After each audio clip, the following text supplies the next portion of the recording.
السلام علیکم ورحمۃ اللہ وبرکاتہ۔ اللہم صلی علی محمد و آلہ محمد و اصحابہ محمد صلی اللہ تعالی علیہ وسلم۔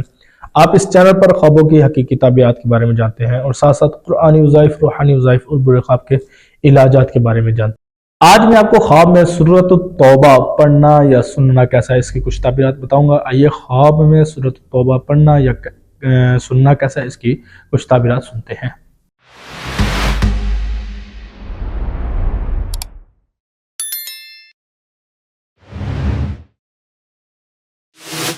حضرت سیدنا ابن سیرین رحمۃ اللہ تعالی علیہ فرماتے ہیں کہ اگر وہ خواب کے اندر دیکھتا ہے کہ اس نے توبہ پڑھی یا سنی ہے تو دلیل ہے کہ یہ گناہوں سے توبہ کرے گا، نیکیوں کی طرف مائل ہوگا اور لوگوں کو گناہوں سے توبہ کروا کے ان کو بھی نیکیوں کی طرف کرے گا۔ حضرت سیدنا ابن سیرین رحمۃ اللہ تعالی علیہ فرماتے ہیں کہ اگر خواب کے اندر سورۃ توبہ دیکھتا ہے قرآن پہ اور دیکھتا ہے اور تھوڑی بہت پڑھتا بھی ہے تو دلیل ہے کہ اس کا کام انجام تک ہوگا اور یہ نیک کام کرے گا اور وہ جو کام کرے گا اس کا اس کو پھل بھی ملے گا۔ حضرت سیدنا ابن سیرین رحمۃ اللہ تعالی علیہ فرماتے ہیں کہ اگر کوئی خواب کے اندر سورۃ التوبہ صرف سنتا ہے تو دلیل ہے کہ وہ بری باتوں سے، سننے والی جو بری بات ہے ان سے بچے گا۔ تو یہ تھی خواب میں سورۃ التوبہ پڑھنا یا سننا کیسا، اس کی کچھ تعبیرات۔